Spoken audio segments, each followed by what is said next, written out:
네, 지금 저희 교회는 이제 지금 팔복 시리즈 계속 해 나아가고 있습니다. 이제 세 번째 날, 이제 온유한 사람으로 살아가기라는 제목으로 함께 말씀을 나누는데요.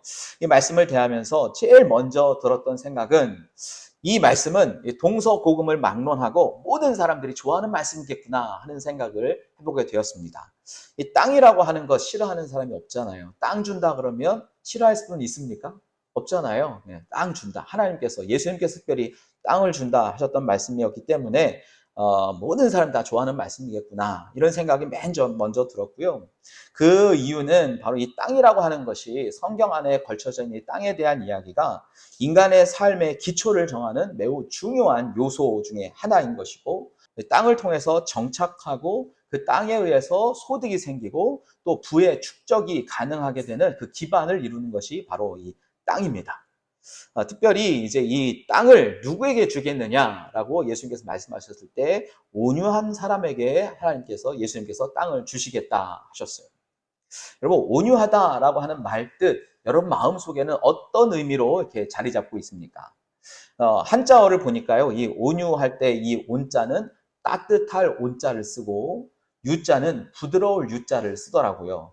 그러면서 그 해석을 뭐라고 이제 국어 사전에 되어 있냐면 성격이나 태도가 온화하고 부드러운 것을 온유하다 이렇게 되어 있어요.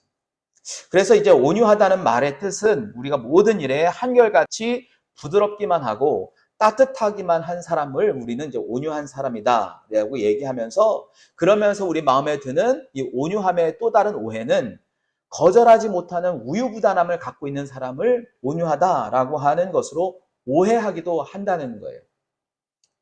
온유라는 말은 사실 한자어로 표현돼서 온유인 거지, 이 온유라는 말의 성경 원어의 뜻은요, 사실 네 가지 의미를 포함하고 있어요.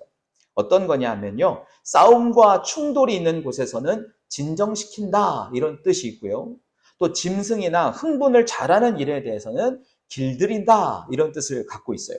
그리고 사람과 사람 사이의 관계를 표현할 때는 친절하다, 친밀하다 이런 뜻을 갖고 있고, 재판정에서 쓰는 이 용어는 관대하다라고 하는 뜻을 갖고 있습니다.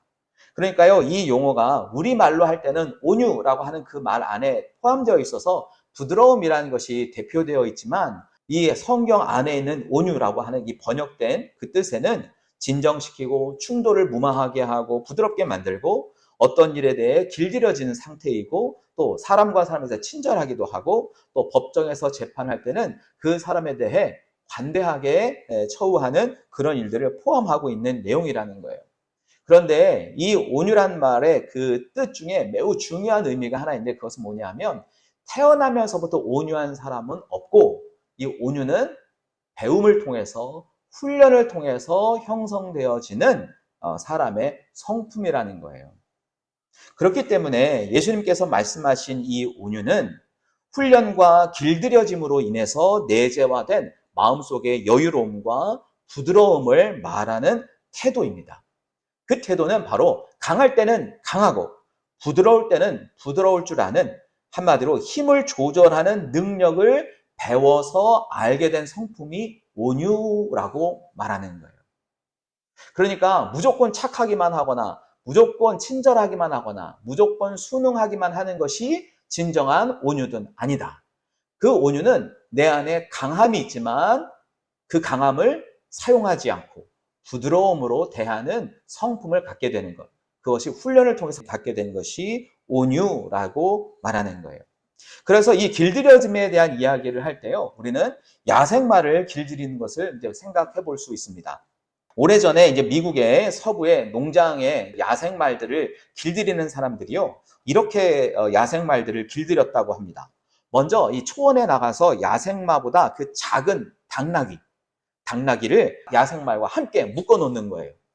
그러면 이 야생마는요, 이 묶인 것이 싫어가지고 처음에는 이리 뛰고 저리 뛰고, 마치 우리가 영화나 이런 보면 로데오 경기하듯 야생마를 서부의 카우보이들이 타서 막 날뛰는 모습처럼 야생마가 어마어마하게 뛰어오르고 막 돌아다닌다고 합니다.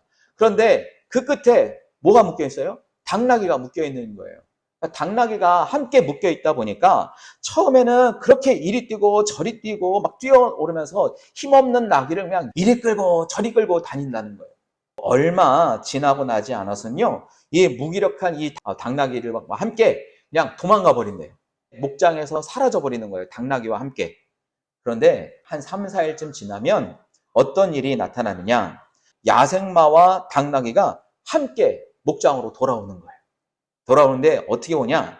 갈 때는 야생마가 앞서서 당나귀를 끌고 갔지만 돌아올 때는 당나귀가 야생마를 얌전히 끌고 온다는 거예요. 도대체 무슨 일이 일어났기 때문에 이렇게 되었을까?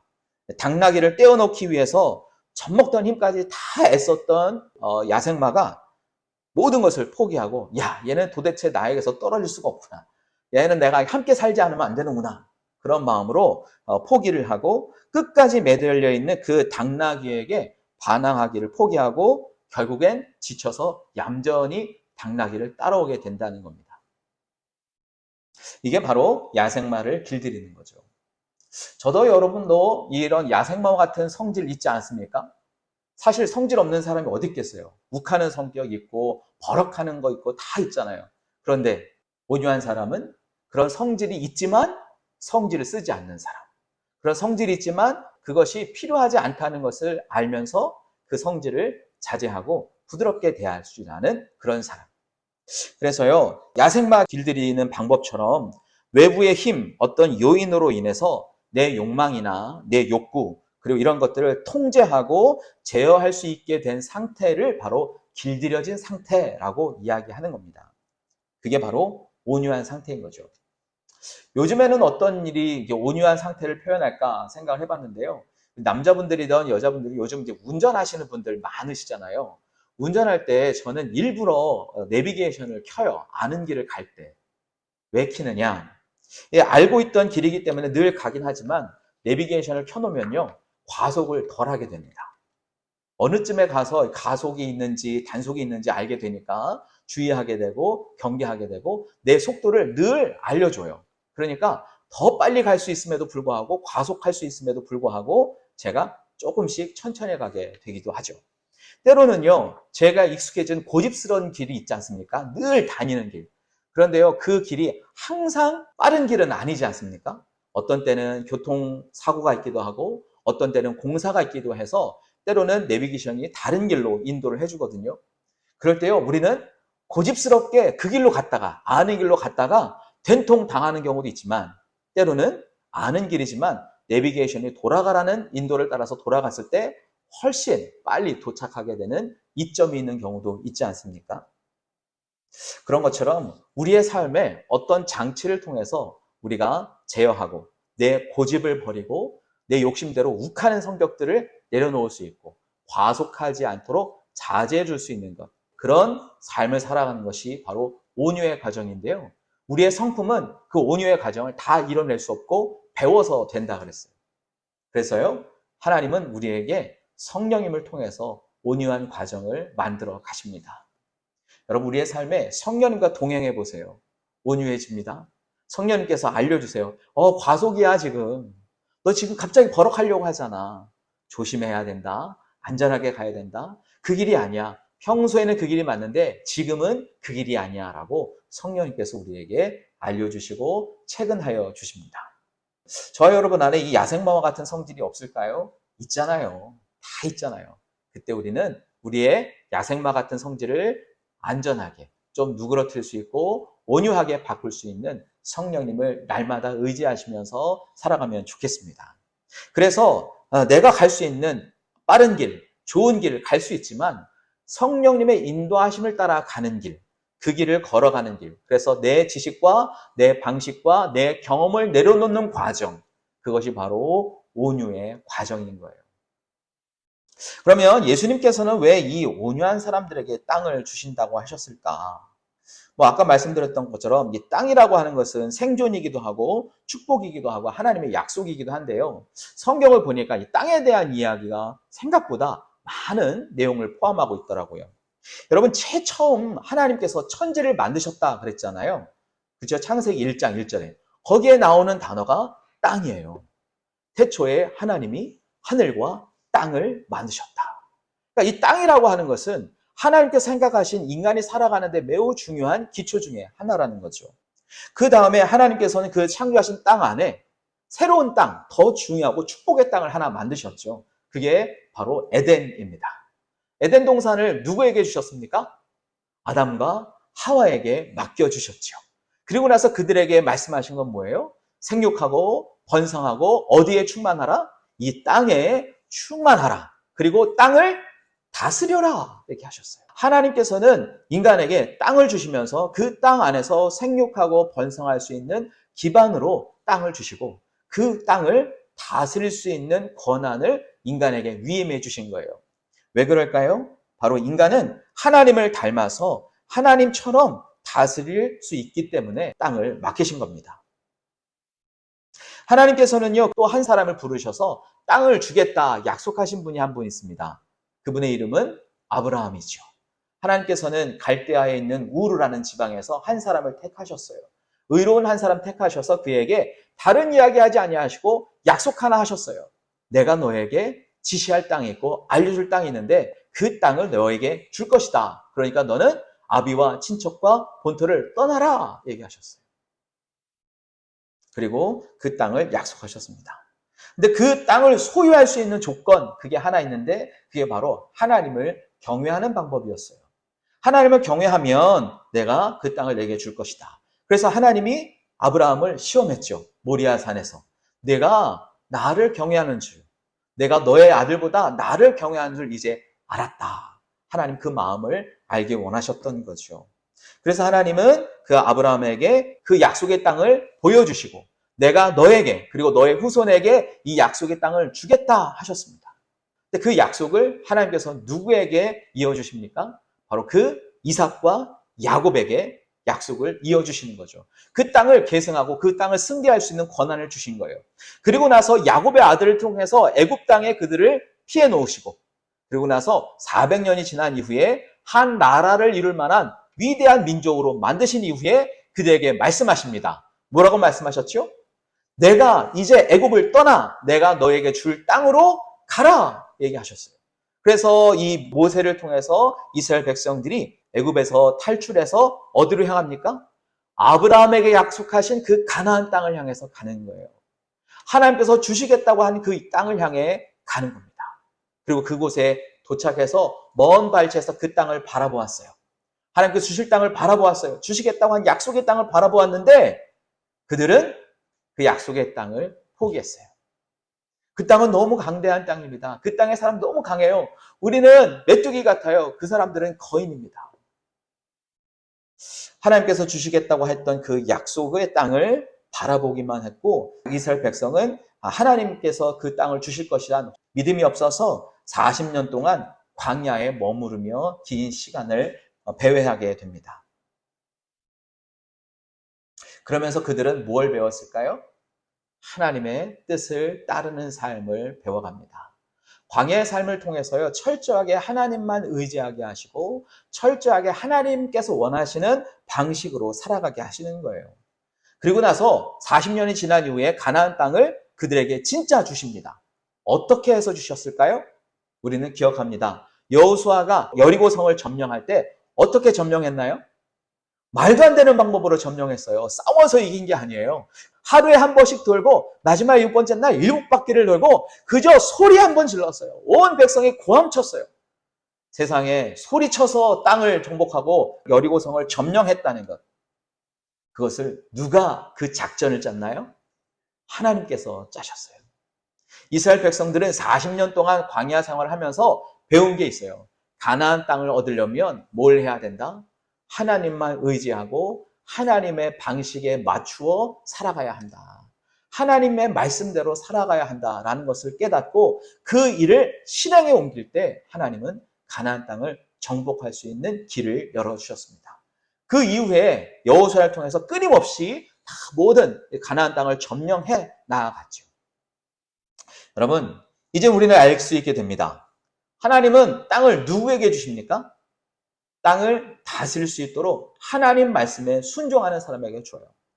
아담과 하와에게 땅을 주었는데 그들이 왜 땅에서 내쫓겼습니까? 하나님 말씀에 순종하지 않았기 때문이에요. 하나님 말씀대로 살아가지 않았기 때문입니다. 하나님께 불순종할 때, 하나님의 원칙에 위배되며 살아갈 때, 내 고집대로, 내 뜻대로, 내 방식대로 살아가려는 야생마와 같은 습성을 가지고 살아갈 때 그들은 하나님의 나라, 하나님 도성에서 내쫓김을 당합니다. 가나안 땅을 바라보면서도요, 어떻게 했습니까? 그 땅을 하나님께서 주실 것이란 믿음과 확신이 없을 때 그들은 40년 동안 배회하며 결국 얻어낸 방법은 무엇이었어요? 하나님 말씀대로 살아가야 하는구나. 하나님 말씀에 순종하며 살아가야 되는구나. 그런 사람에게 하나님은 땅을 주셨습니다. 그 이스라엘 백성들에게 땅을 주셨습니다. 결국 하나님께서 지목한 사람들에게 땅을 주시는 조건은 무엇입니까?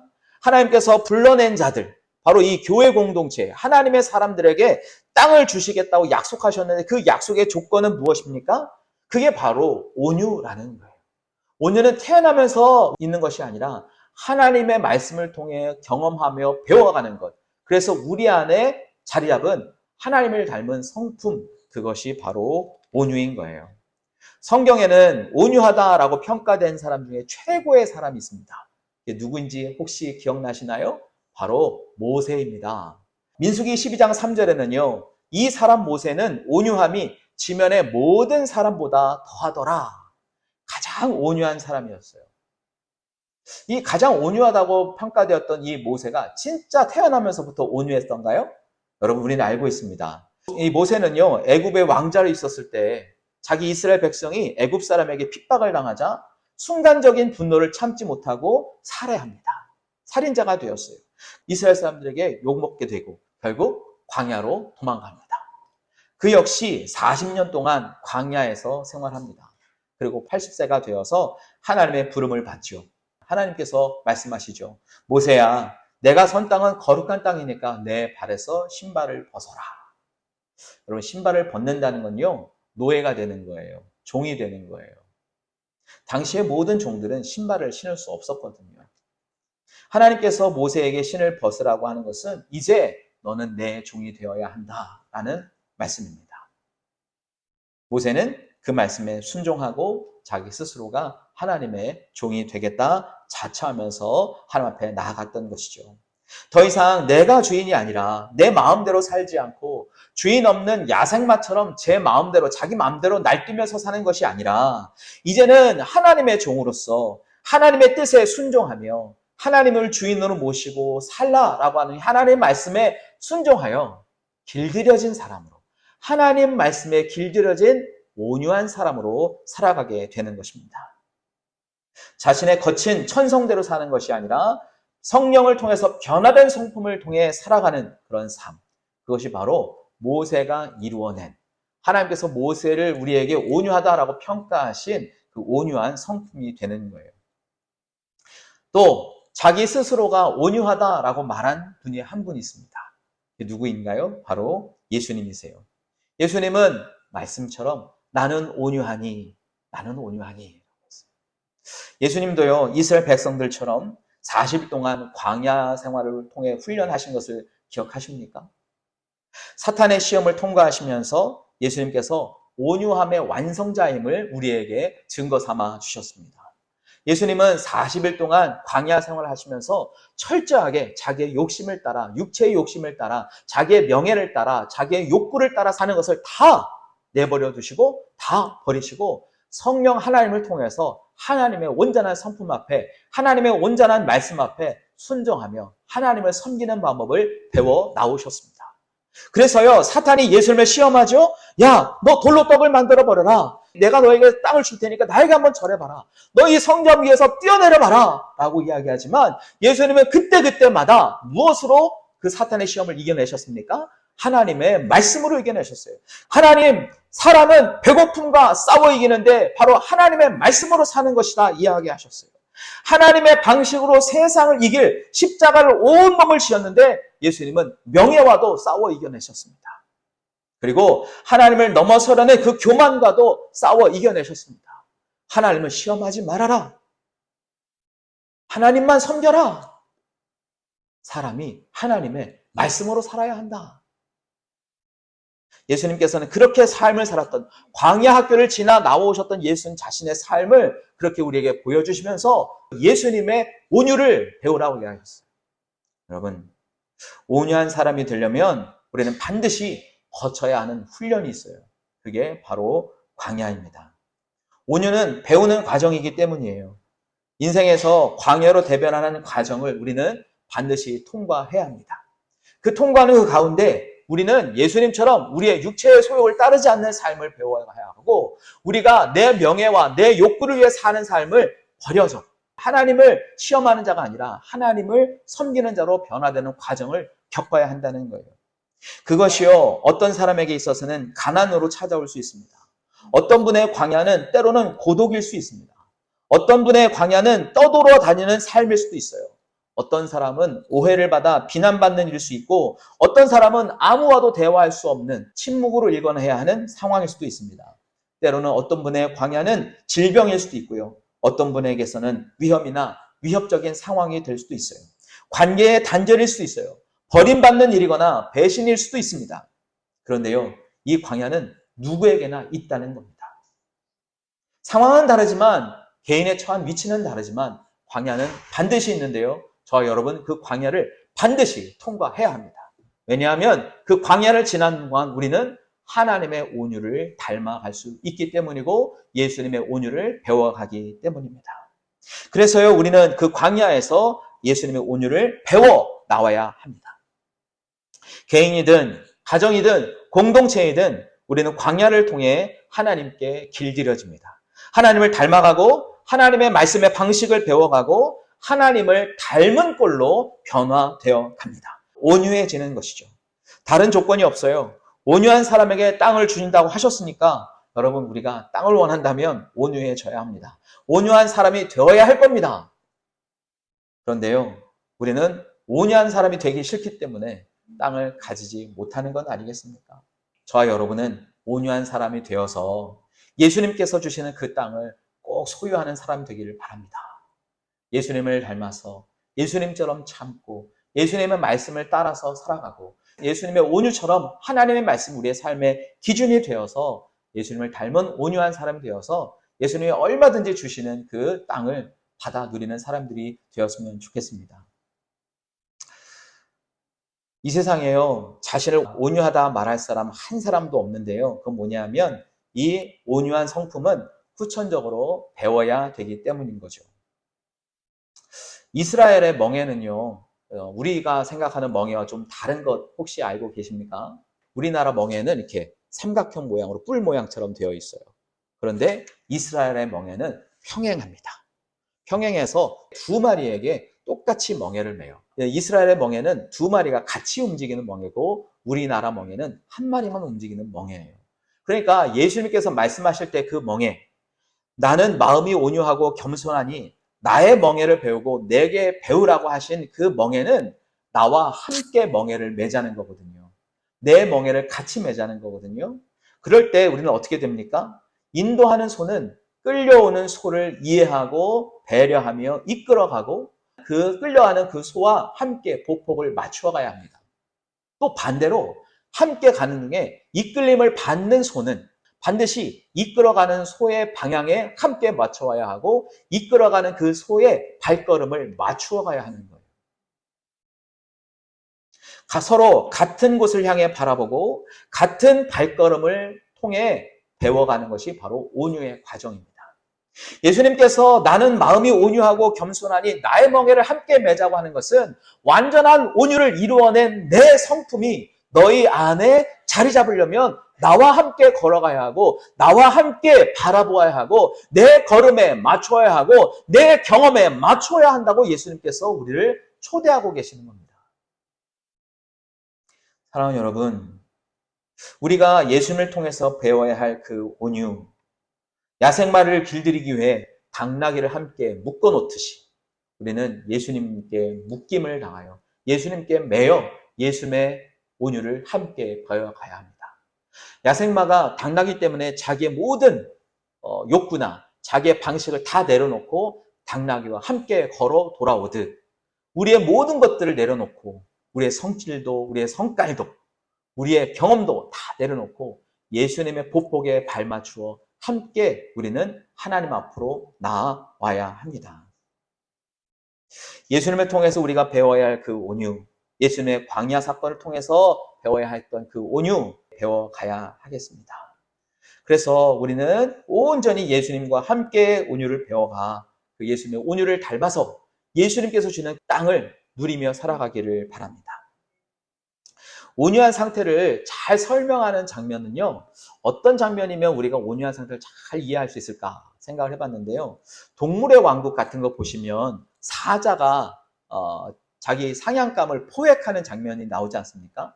여러분, 사자의 이와 턱이 얼마나 강렬한지 아시죠? 그 날카로운 이빨로 그 얼룩말이나 이런 사슴들을 잡아먹을 때 어떻게 강력하게 잡아먹는지 그냥 목덜미를 확 물어가지고 물어 뜯어버리거든요. 동맥 같은 걸 딱 끊어내서 거기서 피가 쫙 나오게 돼서 다 피가 쏟아져서 죽게 만듭니다. 막 흔들어요. 물어가지고 강력한 힘을 막 흔들어서 뜯어내거든요. 짐승을 잡을 때는 그렇게 강력한 날카로운 이빨과 턱을 사용해서 자기 사냥감을 잡을 때는 그렇게 강력한 사자가요, 자기 새끼 사자를 옮길 때는 어떻게 합니까? 똑같은 입으로 무는데 새끼의 털끝만큼도 다치지 않으므로 살짝 뭅니다. 그리고 안전한 곳으로 옮깁니다. 이게 온유인 거예요. 예수님이요, 그냥 이 날카로운 이빨로 얼마나 공격할 수 있으면, 사탄을 공격할 수 있으면, 우리를 공격하려면 얼마든지 할 수 있겠지만 예수님은 끝까지 우리를 위해 참으시고 견디시고 저에게 오히려 져주셔서 십자가에서 자기를 내어주시는 온유의 모습을 우리에게 보여주셨습니다. 여러분, 똑같은 이빨이지만 새끼 사자를 물어옮기는 그 힘, 그 힘의 조절, 그것이 바로 온유예요. 예수님은 성전을 다 뒤집어 엎을 만큼 강력한 힘을 갖고 계셨습니다. 천지를 만드신 하나님의 능력을 갖고 계셨습니다. 그럼에도 불구하고 예수님은 하나님 말씀에 전적으로 순종하시는 모습을 우리에게 보여주셨어요. 여러분, 우리가 배워야 할 온유는 우리가 연약해지고 무력해지는 온유가 아니라 그리스도인으로서의 강함은 있으나 그 강함을 조절할 수 있는 하나님의 온유, 예수님의 온유를 배워가는 거예요. 모세가 온유하다고 평가되었던 그 이유가 바로 그것 아니겠습니까? 하나님께서 그에게 부여해 주신 그 많은 능력과 표적들을 자기 마음대로 사용하지 아니하고 하나님의 뜻에 맞게 하나님 명령에 순종하며 그 일을 행해 나아갔을 때 하나님은 모세를 온유하다 평가해 주었습니다. 예수님께서 하나님 말씀에 순종하고 하나님 말씀대로 살고 하나님만 의지하고 하나님만 섬기는 삶을 살기로 결정하고 광야에서 나왔을 때 예수님은 자신이 온유하다라고 말할 수 있던 것 아니겠습니까? 여러분, 불의와 불법에 대해서, 우상 숭배에 대해서 이스라엘 보호하기 위해서는 날카롭고 강력한 그 지적이, 그 일침을 가하는 혹독한 지적이 모세와 예수님 안에 있었지만 정작 자기 백성을 위해서는 하나님 앞에 간구하고 눈물로 호소하고 자기 자신의 삶을 다 내어주는 희생적 삶이 바로 모세와 예수님 안에 있었다는 사실을 우리는 기억해야 할 것입니다. 이게 진정한 온유인 거예요. 오늘 저와 여러분은 이 온유를 배워가야 하겠습니다. 이렇게 온유한 자의 삶을 사는 사람, 그런 사람에게 주어지는 그 땅, 그건 아쉽게도 우리가 밟고 사는 이 땅이 아니라 예수님으로부터 완성된 새 하늘과 새 땅이라는 것을 우리는 더 바라봐야 합니다. 물론 지금 우리가 딛고 사는 이 땅, 우리의 재산, 우리의 소유, 이걸 안 주신다는 게 아니에요. 그러나 예수님께서 온유한 자에게 주신다고 하는 그 땅은 우리가 밟고 사는 이 한 평, 두 평, 세는 이 땅이 아니라 하나님의 왕국, 하나님의 도성, 하나님의 나라를 우리에게 주신다는 거예요. 구약에서는 그 땅을 하나님의 약속으로 표현해 주고 있어요. 하나님의 약속된 그 땅에 들어갔을 때 그 땅은 이스라엘이 거할 수 있는 하나님의 나라가 되었습니다. 그 약속은 성취되는 것, 그것이 바로 하나님의 땅인 것이죠. 이 약속의 땅을 얻는 온유의 방식은 무엇입니까? 바로 하나님을 향한 절대적인 믿음과 순종이었다는 거예요. 그래서 이스라엘에 있어서 이 땅은 하나님을 향한 믿음과 순종을 통해서 얻게 되는 땅이었고 나라였어요. 예수님께서 말씀하신 땅은요, 예수님으로부터 비롯된 새하늘과 새 땅인데 그것이 바로 온유한 자에게 주어지는 땅인 거예요.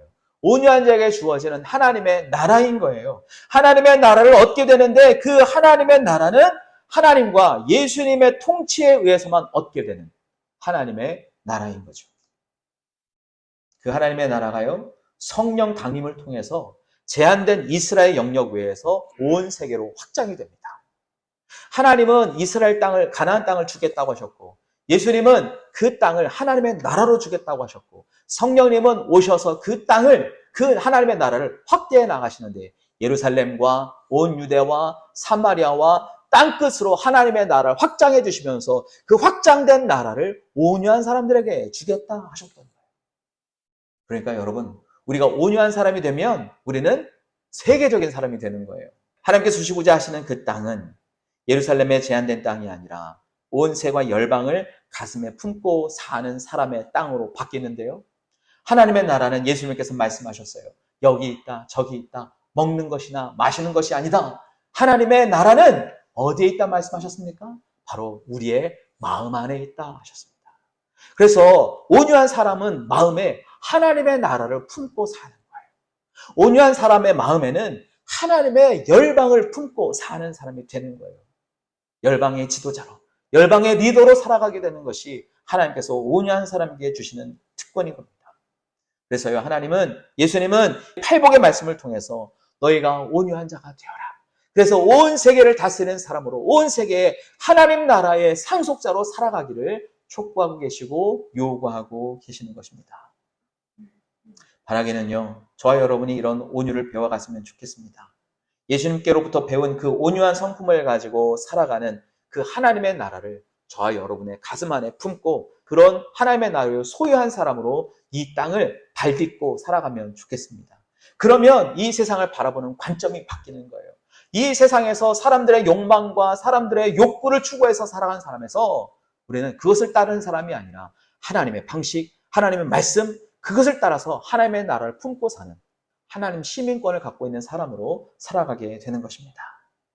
그래서요, 제발 바라기는 이 온유한 여러분이 이 세상의 주인공으로 함께 살아가기를 예수님의 이름으로 축복합니다. 하나님의 온유를 닮아 예수님의 온유를 배워 성령님의 온유하신 성품을 따라감으로써 진정한 온유자가 되어서 우리에게 주시는 그 하나님의 땅, 기회의 땅, 하나님의 나라 함께 마음에 품고 살아가는 믿음의 사람, 온유한 사람 되어 가기를 예수님의 이름으로 축복합니다.